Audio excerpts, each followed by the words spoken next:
Welcome.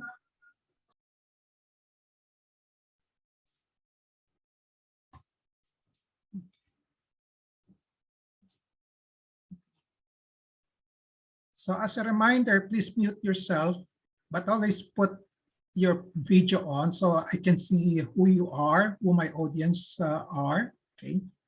Sign in your name, FB account, email address in the chat box, okay, for attendance purposes. Okay, if there are 2 viewers, 3 viewers in a particular laptop or cell phone, also type the names of the other viewers. Use the chat box to ask questions and make comments while the pep talk is on.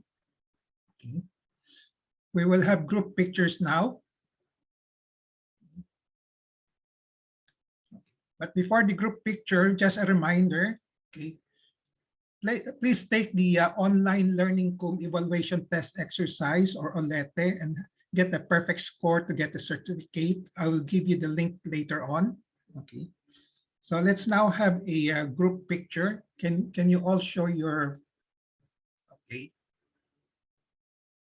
Put it in gallery. Okay. So 1, 2, 1, 2, 3. Okay.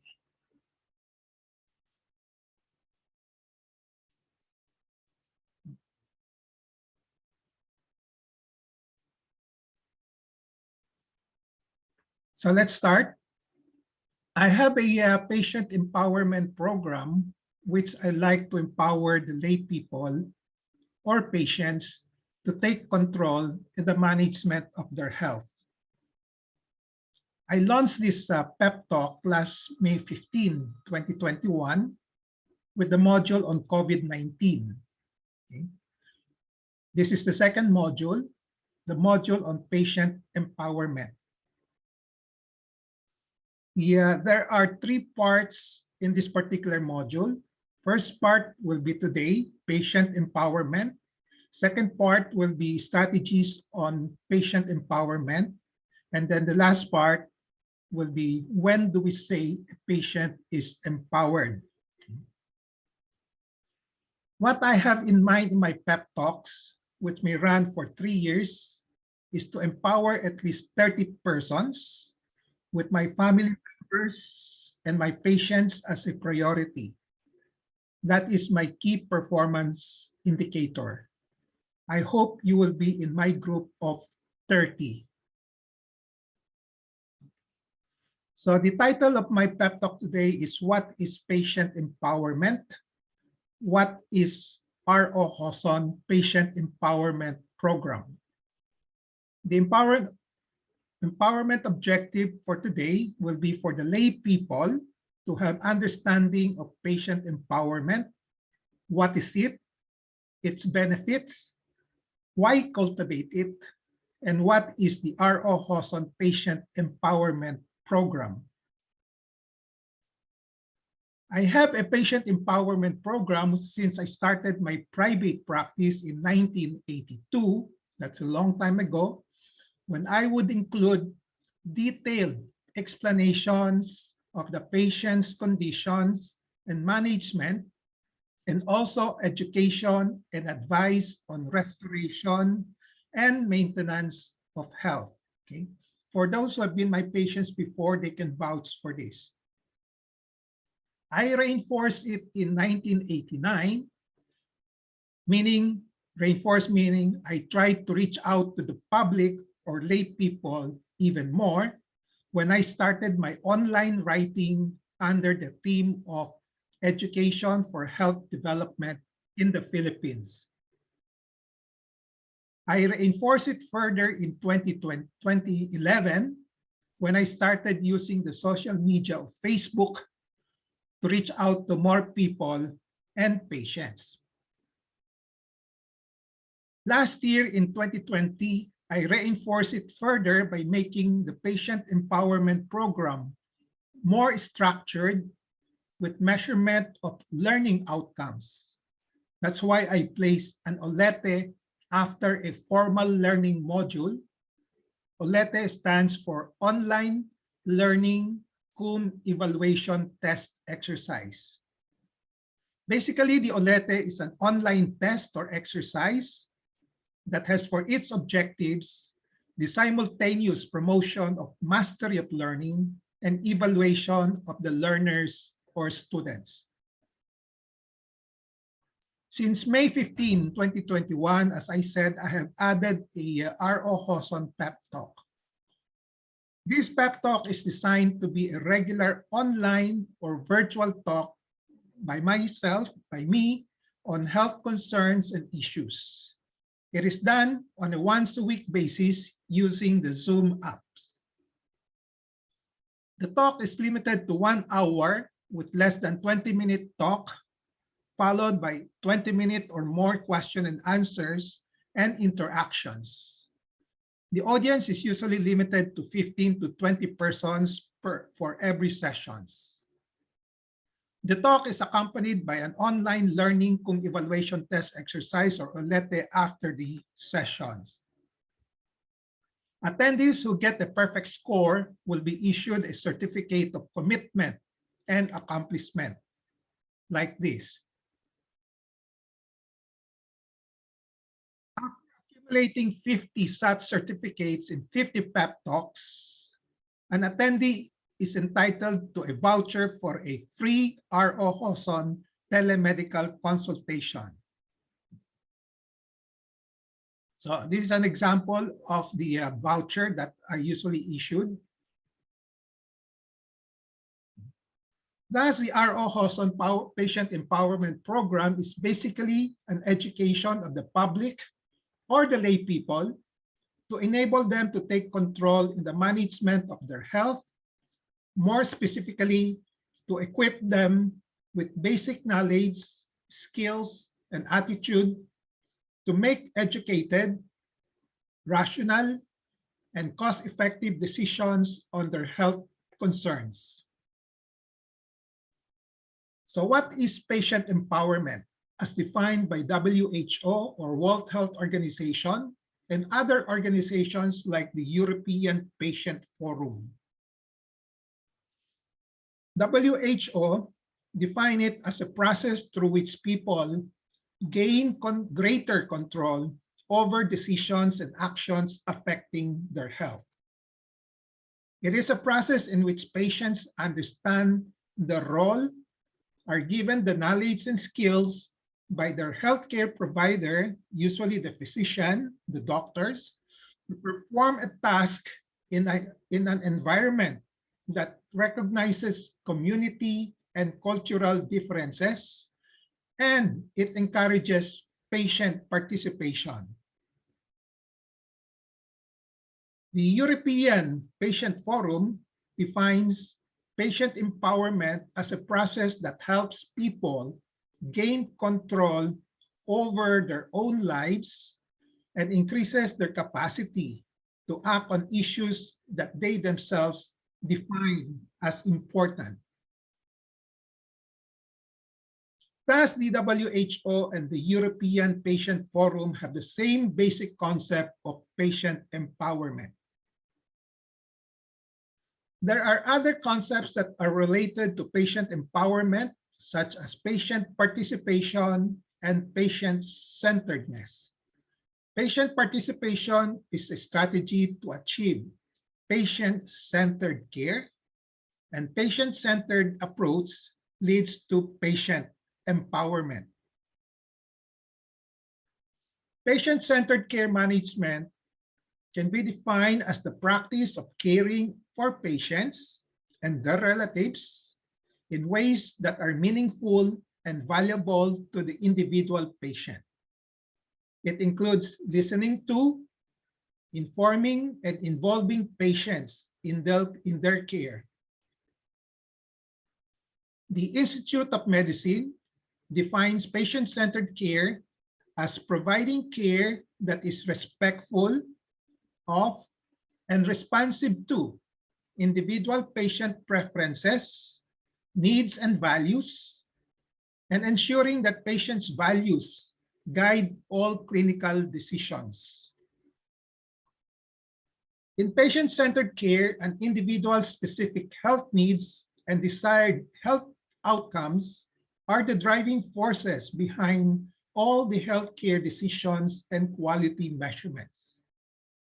And patients are partners with their healthcare providers, usually the doctors, and providers treat patients not only from a clinical perspective or doctor's perspective, but also from an emotional, mental, spiritual, social, and financial perspective. So with the above explanations, it can be concluded that patient empowerment is a much broader concept than just patient participation and patient-centeredness. As mentioned, patient participation is a strategy to achieve patient-centered care, and the patient-centered approach will lead to patient empowerment. Now, what are the benefits of patient empowerment as forwarded by WHO and other organizations? So essentially, there are 3 or 4. Okay. 1, improvement in the quality in the healthcare services that will be administered by the physicians and other healthcare professionals because of the patient-centered care. Number 2, improvement in the health outcomes because of patient participation. And last, control of medical cost, the expenses, because of patient-centered care and patient participation. In short, the application of the concepts of patient empowerment, patient participation, and patient-centeredness can lead to a better and cost-effective quality care and a better and cost-effective quality of life for the patients. Why is there a need for a patient empowerment program aside from the need for patient participation and patient-centered care? We all know that medicine is an inexact science. It's an art of probability in the practice of medicine, okay, which contributes to a lot of uncertainties and confusions in the physician's management and patient's decision-making on what to do for their health. The treatment of a patient is dependent on the mindset of the physician, the mindset of the patient, and of course, in the Philippines, we always involve the patient's relatives, the mindset of the patient's relatives. Although in the end, it will be the patients who should be deciding, a lot of times they are influenced by the mindset of the physicians.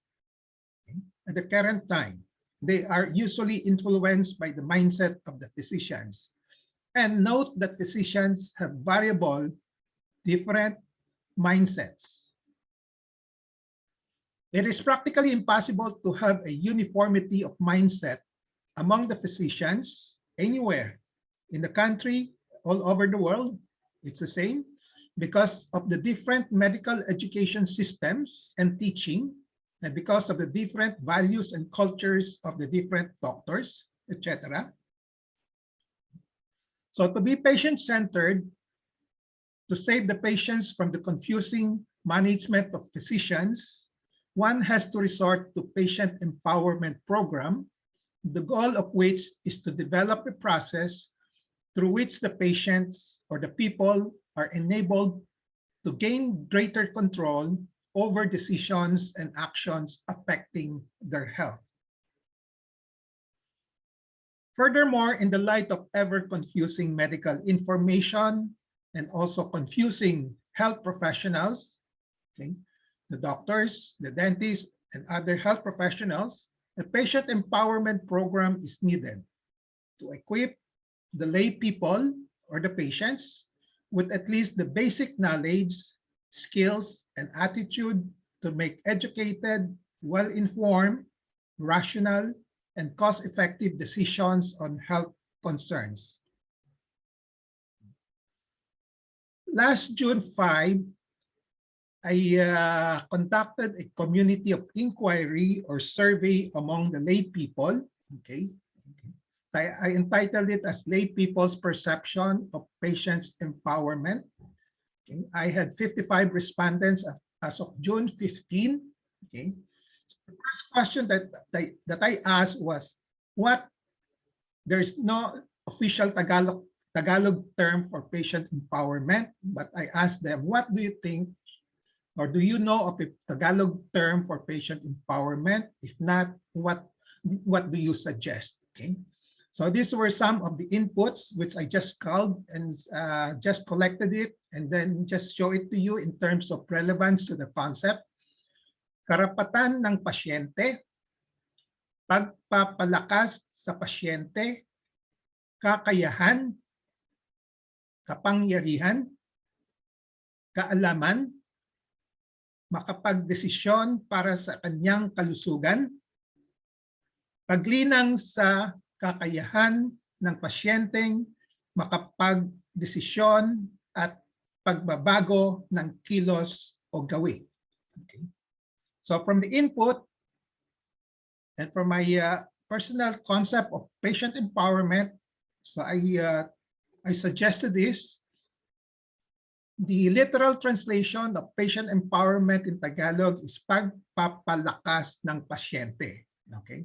But pagpapalakas encompasses the following concepts: karapatan, meaning knowing your rights as a patient; responsibilidad, responsibilities in empowering yourself by cultivating competencies to manage your rights and your health concerns and issues through the following, which are kaalaman at kakayahan, or knowledge and capability, and makapagdesisyon para sa kanyang kalusugan, or self-determination.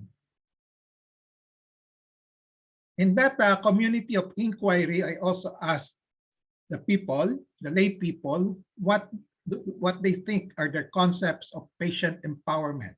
Okay. Again, I just pick up some. There were 55 respondents. I just pick up 5 or 6, which I think are good and pertinent and relevant to the concept itself. Okay. People gain greater control over decisions and actions affecting their health.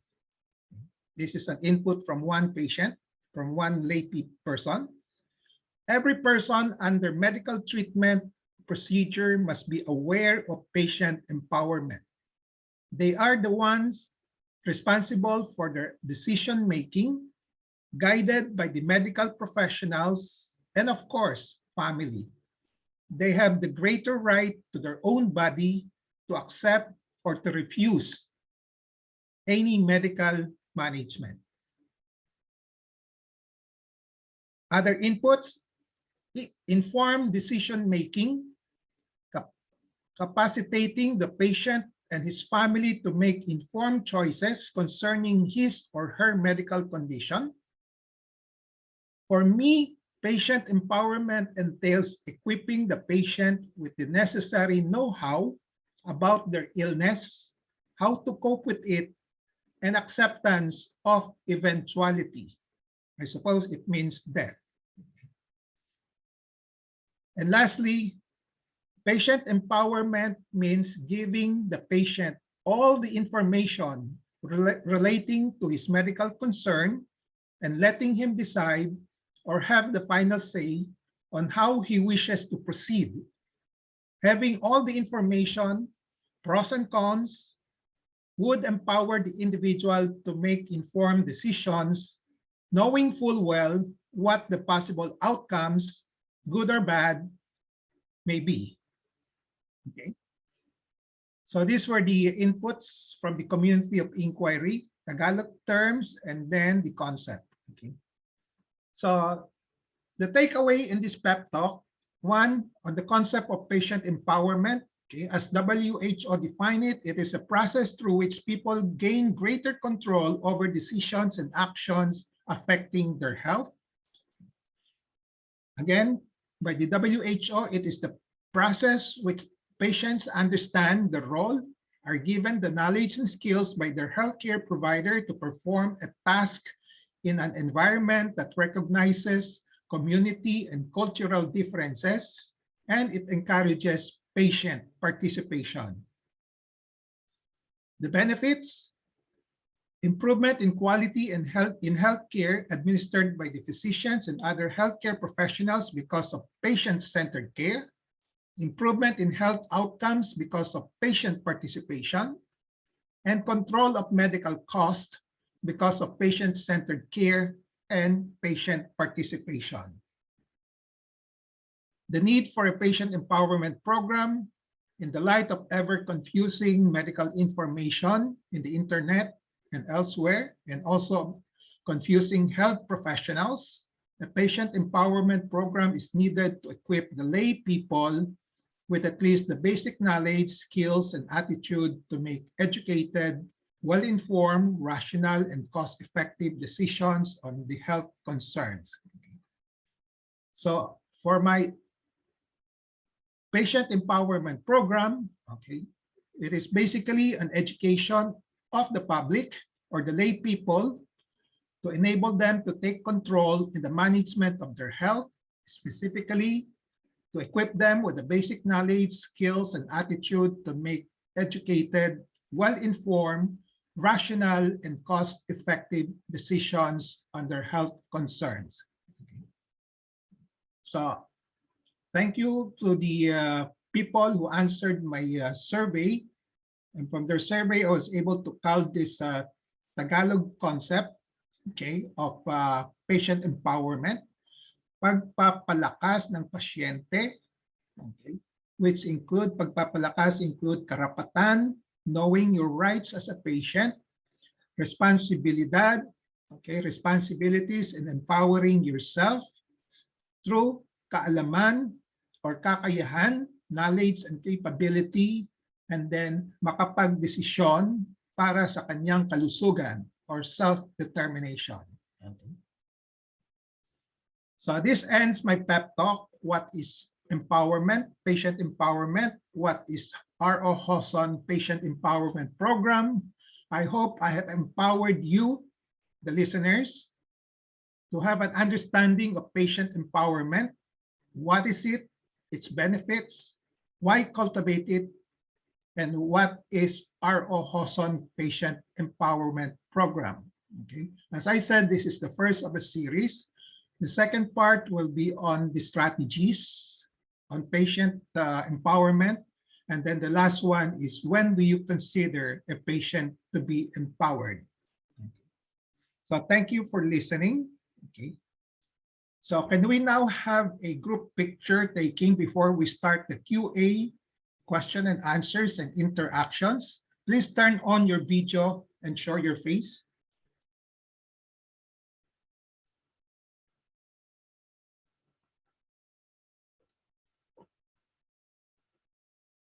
Okay, ready? You can also take pictures on your screen. Okay, so just back me up. Okay, 1, 2, 3. Okay. Okay. So yung sa tulog. Okay. Okay. So the floor is now open to questions. If you have any questions, Beth Tumanbing, my secretary, will help me with the questions posted in the chat box. But those who will ask questions directly through the internet, through this Zoom, have the priority. So you can raise your hands, no? Okay, you can use the reactions there's a reaction icon there, raising your hands, no? Or you can just unmute yourself and then just throw the questions. Okay, any questions?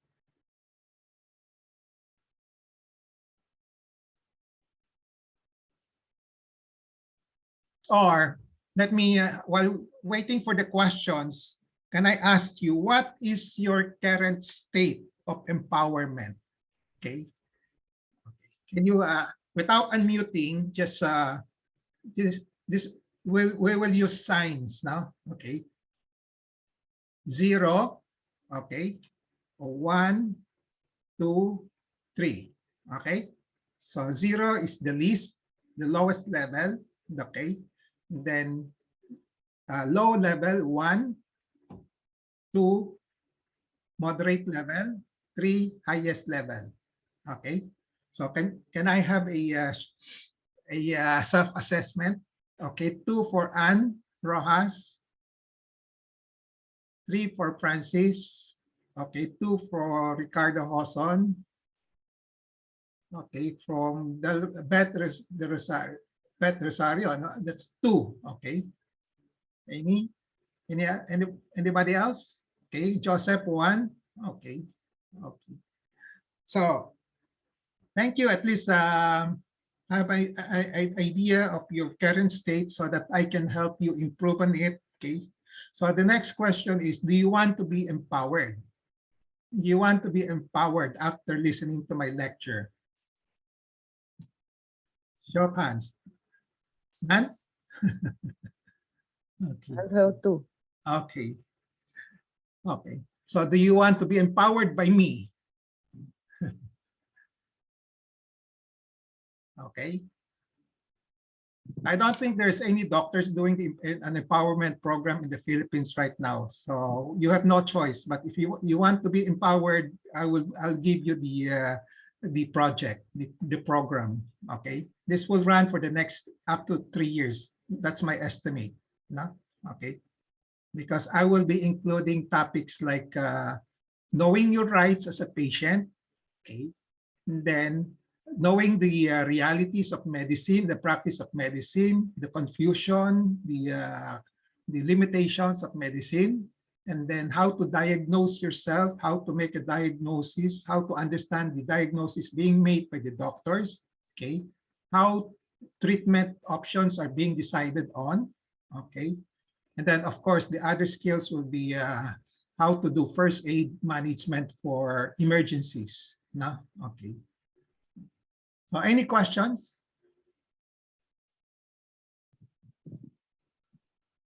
Beth, any questions on the chat box? No questions.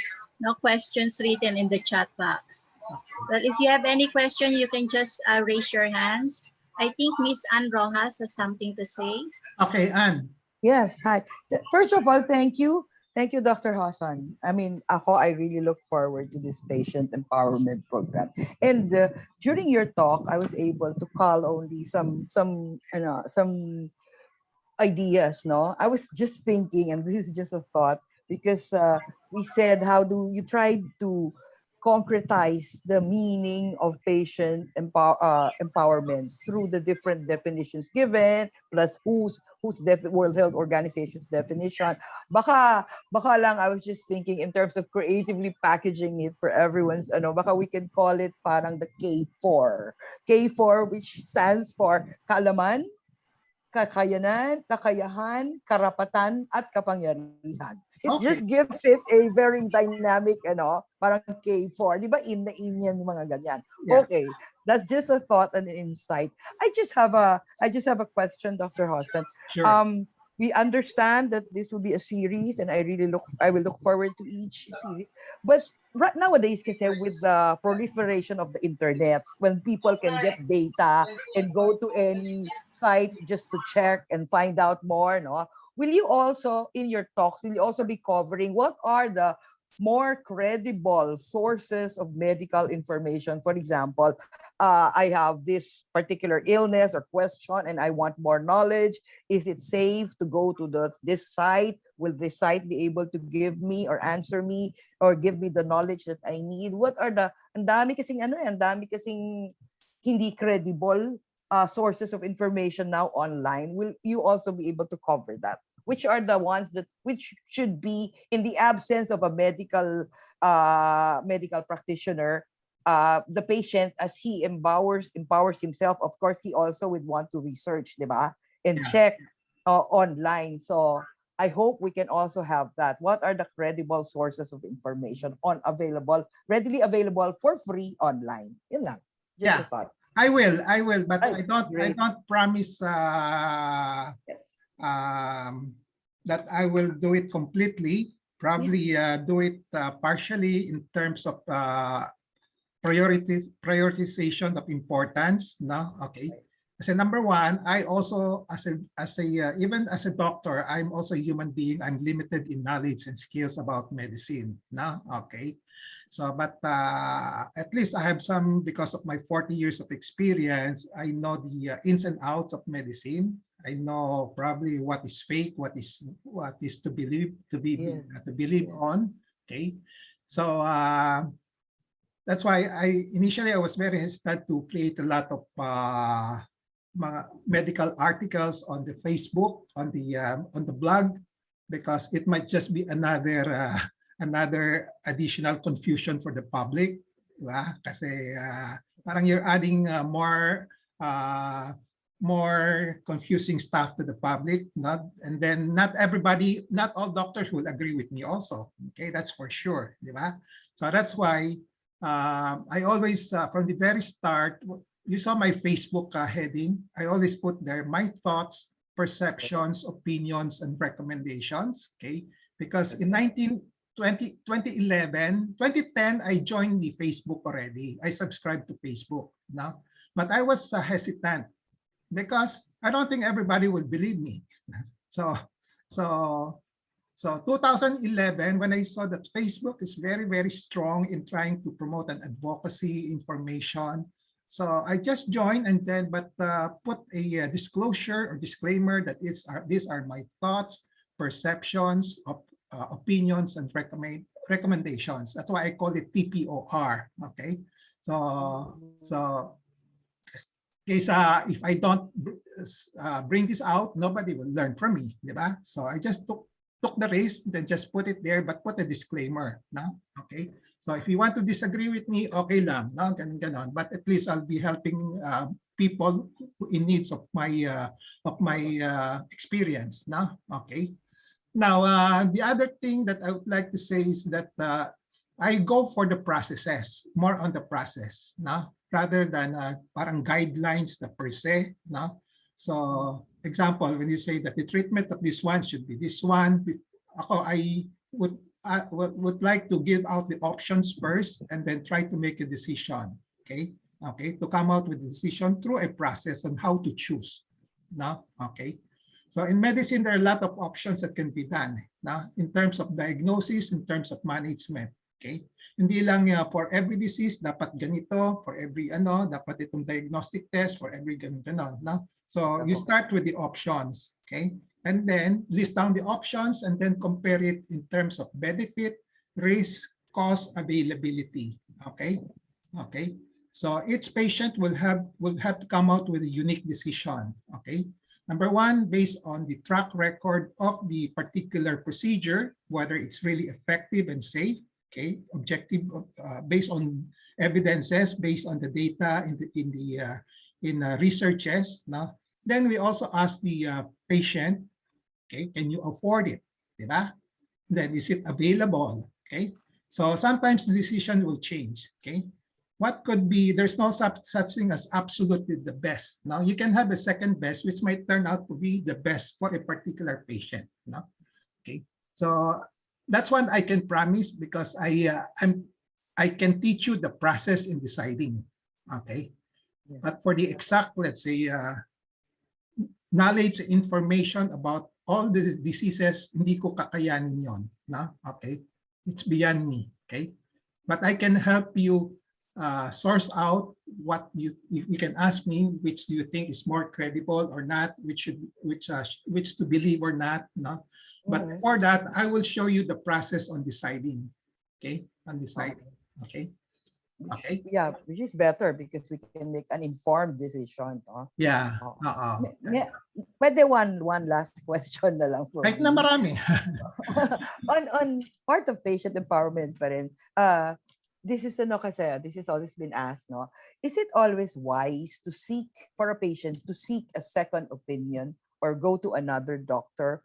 And if the answer is yes, or are there certain types of illnesses, meaning, for example, those that are critical only, is that only the time that you seek another opinion? Is it health? Is it a wise move to always seek another opinion? Okay, you can, no? Okay. but there are caveats to it, no? Okay. So how can you be assured that your second doctor that you're seeing is giving you the better advice? Diba? Okay, that's the end. Or chances are you just want to find out if they share the same opinion. Parang ano lang, plurality. Parang, this one said, for example, a doctor says, you need surgery. Then you go to another doctor, you need surgery. Then their confidence level is kind of higher now because there are already two experts who gave you the same opinion. Something like that. Just an example. Yeah, it could work well. It could work well with that approach, no? Same opinion, but who knows? But if you go to the third one, there might be a different opinion, or the fourth one, different opinion. No, okay. And what's more important is to look at the process, how they decide, how they recommend, no, the processes. No, okay, okay. So it's no objection that you have to seek. You can seek another opinion, but take note that the mindset of the other doctor might be the same. Because they went through the same school, same culture, same tradition. They just follow what is being taught to them, but they might not be using the logical process of choosing. No, ganon. Okay. Okay. That's why on the side, this is just on the side, Anne. No, okay. There are three types of doctors that I have experienced myself, and also through I read it from the internet to reinforce my my belief. There are three kinds of doctors. One is we call ritualistic doctor. No, I'm saying this in connection of the second opinion or third opinion. Okay, so ritualistic doctor. The other one is maximalist doctor. And then the other one is minimalist doctor. Okay, so ritualist doctors are those who just make decisions on habit.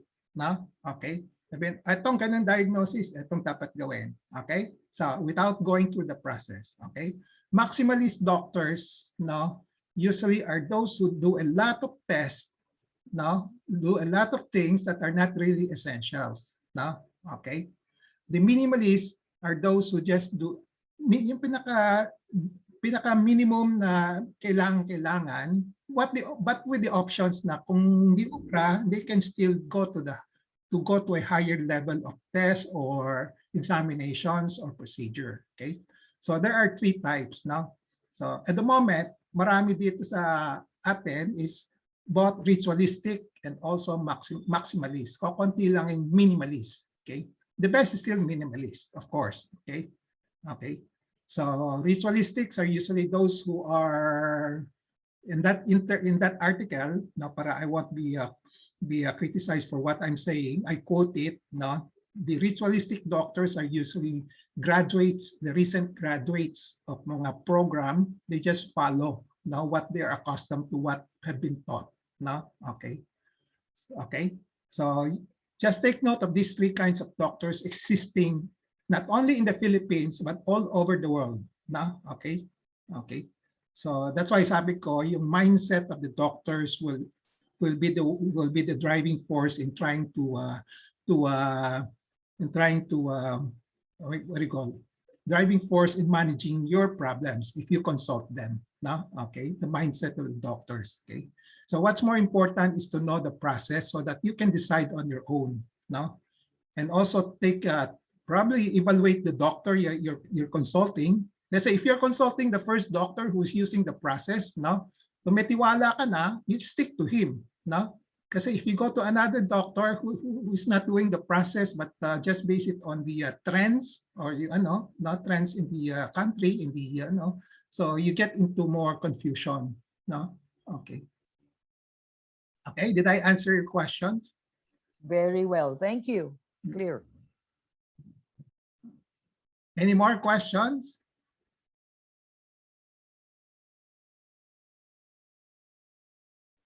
Okay, Maris. Question from Marisa Judith Basa. Do you have anything to say, Mrs. Basa?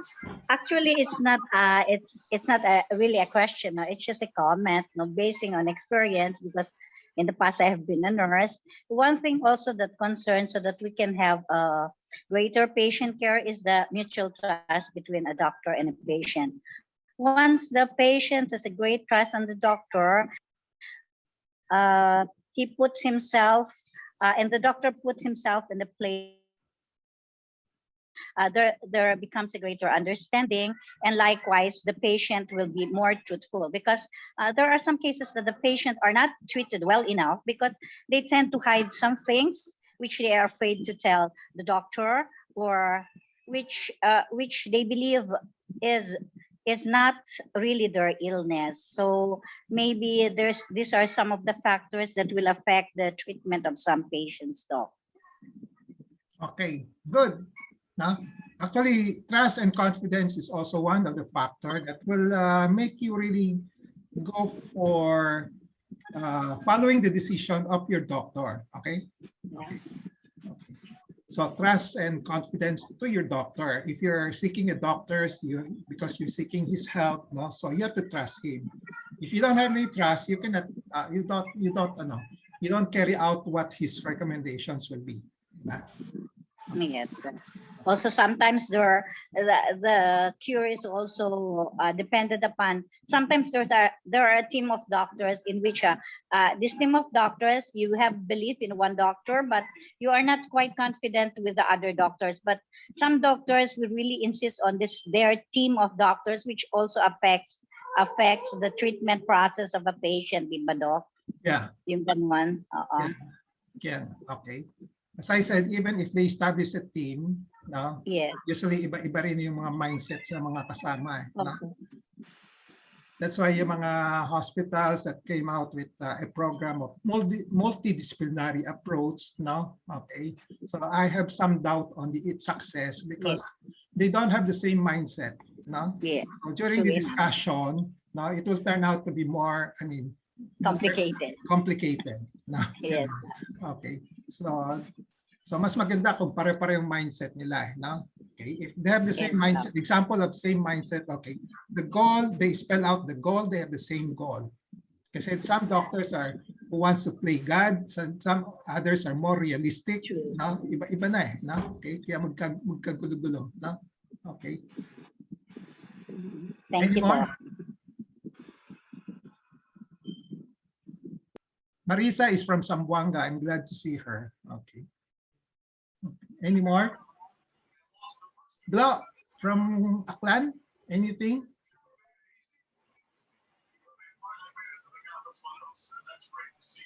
Unmute yourself, Glo.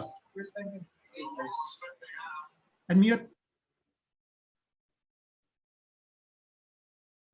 Okay.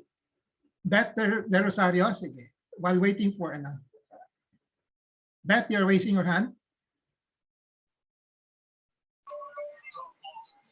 Mark Gino Del Rosario. You're raising your hand. Wala po, hindi pa. No question po. Belet po ako, no question, no. Kami gamit mo lang account. Gamit ko lang po yung account ng anak ko. Kaya Mark Gino. Kaya Mark Gino po. Pero ikaw si Belet. Okay. So, we still have 15 minutes. No questions? You can ask any questions that will encroach on the next topic, strategies. I don't mind. Then also the evaluation, how do you know you're empowered? No? Okay. So some of you have answered the rating scale. No? Okay. So who has answered it? Okay.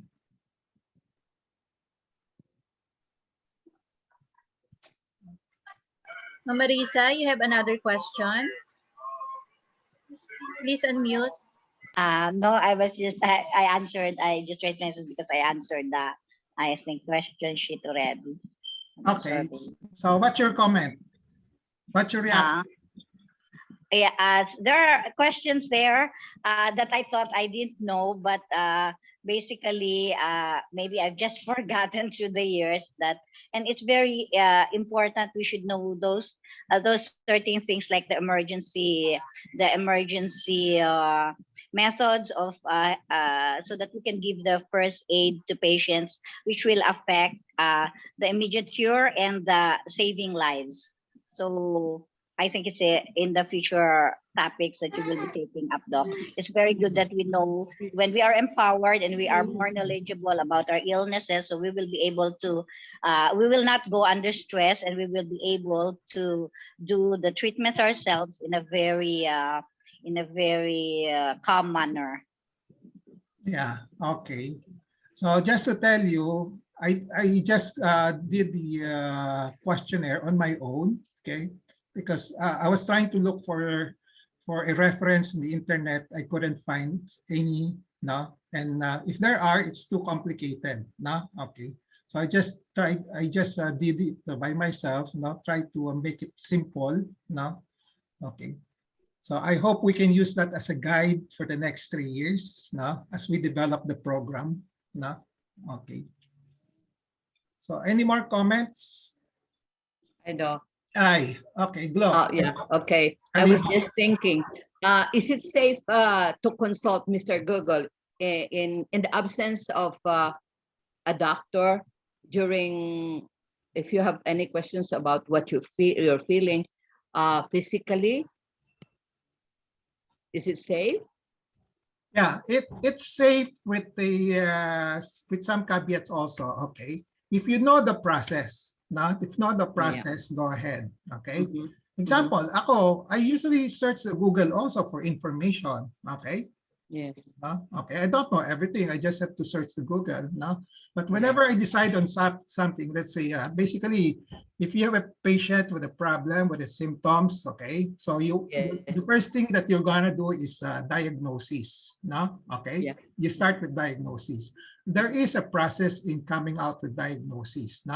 In the internet, it's listed down. If this is the disease, what are the symptoms? Ganon. If these are the symptoms, what should be the, the disease, Okay. Yeah. So, pero kadalasan maraming overlap, Maraming overlap, okay? So just to cite you a specific example, dito sa COVID na lang, okay? COVID, okay? So you have cough, fever, colds, okay? All these upper respiratory tract infection symptoms, So you look for the symptoms, and then you try to see what diseases usually represent, will give you the symptoms, okay? So at the moment, if you have all these symptoms, okay, you think of flu, okay? You think of COVID, you think of the common colds lang, okay? The last one is the non-specific one. Non-specific means that there is no specific disease for it, but it's just transient. So there are 4 at the moment. Okay. Okay. Now, kung wala tayong COVID, okay, we don't think of COVID. We just think of those 3. Okay. Okay. So if you think of those 3, okay, non-specific, flu, colds, the common colds, okay. So a lot of times you cannot differentiate the flu and the common colds, okay. That's again another problem, another issue, okay. So what do you do? So kung di mo ma-differentiate, okay, you just observe for a while, then you try to get more information from the observation, okay. Okay, if you get more data, it will point, if it points more to a flu or to a colds, then that's it. So importante yung observation factor doon. Okay, okay. So kung di naman, you go by prevalence. Now, which one is more common at that time? Example, kasi COVID is very common at this time. That's why we suspect COVID. Kung di siya very common, we don't suspect COVID. We just suspect flu or the colds. Okay. So yung diagnostic process is one, ito, advanced learning na ito, ha? This will be part of the lecture that I'm going to give in the diagnostic process. One is you use a pattern recognition process. Pattern recognition means there are symptoms which are usually a reminder of a particular disease. Okay. There is isang set of symptoms, then disease. Then ima-match mo lang naman, ima-match mo, okay? So if there's a match, that's a disease, okay? So but if there are symptoms which represent multiple or tatlo o apat na conditions like flu, like you are cold, saka yung COVID, no? Tatlo, di ba? Pare-pareho ang symptoms, no? You use the prevalence process, okay? Okay, so which one's the most common right now? No? Okay, so kaya ngayon, isasama mo yung COVID ang unang isususpecha mo. Okay? Of course, there's no such thing as 100%. Kaya ilalagay mo yung number 2 mo, baka flu. No? Okay? Ganun yon, no? Okay? So, kung wala yung COVID, you don't factor in COVID. No? So, you factor in only flu and cold. Or colds. Okay? So, that's it. That's what is meant by prevalent. No? Prevalent. No? Okay? Example, another example outside the COVID, just to drive home the point. If you have a mass dito bukol sa breast, no? Looks like hindi naman, wala namang signs of malignancy, no? O kaya may doubt ka, wala namang clear sign of malignancy, pero bata, no? Let's say 16, 18 years old, no? Then, so because the mass is possible cancer, possible benign, di ba? But, okay, they present the same picture, yung early stage of cancer, the same, wala siyang skin changes, walang movable, pero you factor in yung prevalence, na? Okay? So, kasi bata, mas common sa bata yung benign. So, ang number 1 mo should be benign. Number 2, malignant, na? Okay? Pero kung yung pasyente ay 50 years old, 60 years old, may bukol, no? Babalik ta rin mo. No? Okay? So you suspect cancer first before benign. Okay? So that's what is meant by prevalence. No? Okay? So in terms of ano naman, okay, yung another process, basic process that we should know is how to select diagnostic test. No? Okay? Yung ano, kasi magbabasa ka, which one's the best diagnostic test that sa Google magbabasa ka. Best diagnostic test for this or that disease, di ba? Okay? So usually I put down in one column yung mga options muna. Options, let's say ultrasound, CT scan, ganon, no? And then the second column, I put them the benefit in terms of what are the yield, diagnostic yield. Ano yung pinakamagandang yield among the 3 or 4, no? Okay, in terms of diagnosis. And this third column will be the risk. Ano yung mga side effects, no? Example, CT scan, may radiation, di ba? Yung needle biopsy, may pain, gano'n. Ilalagay mo lang doon, no? Okay? Then the fourth column will be the cost. How much will it cost? No? Okay? Yes. Kung iba, kung 10,000 yung isa 3,000 lang, no? Then, malaking diferensya yon, no? Then the last one is availability palagi, no? Okay? Pero last priority yon kasi ngayon, because of globalization, saka maraming available na, usually available, but in the provinces, you don't have the some diagnostic tests, it's not available. So you have to factor in yung availability of the diagnostic test, no? Okay? So based on the benefit, risk, cost, availability, then you choose which one's the best, no? Okay? Okay? Which one's the best?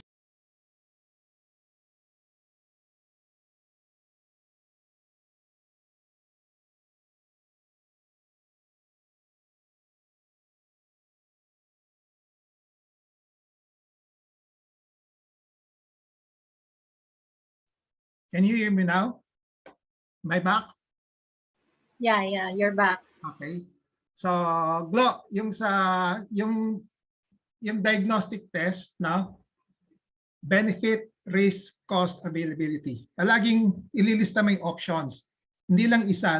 Don't believe on one. Ha? Put down the options on one column, then compare it in terms of benefit, risk, cost, availability. Okay? Ganon din sa treatment. Treatment, surgical, non-surgical, no? Okay, radiation, ganon, first column, options, then benefit in terms of effectiveness, no? Cure, ganon, then risk, then cost, availability. Yun ang process ng ginagamit ko ever since, no? Okay? Okay? So don't just, when you read the Google, siyempre Google, sasabihin nila, okay, ipropromote nila itong isang treatment, this should be the ideal treatment, ganun-ganon, no? So don't just accept it as is, no? So search for the options and then try to compare, no? Okay? Any more?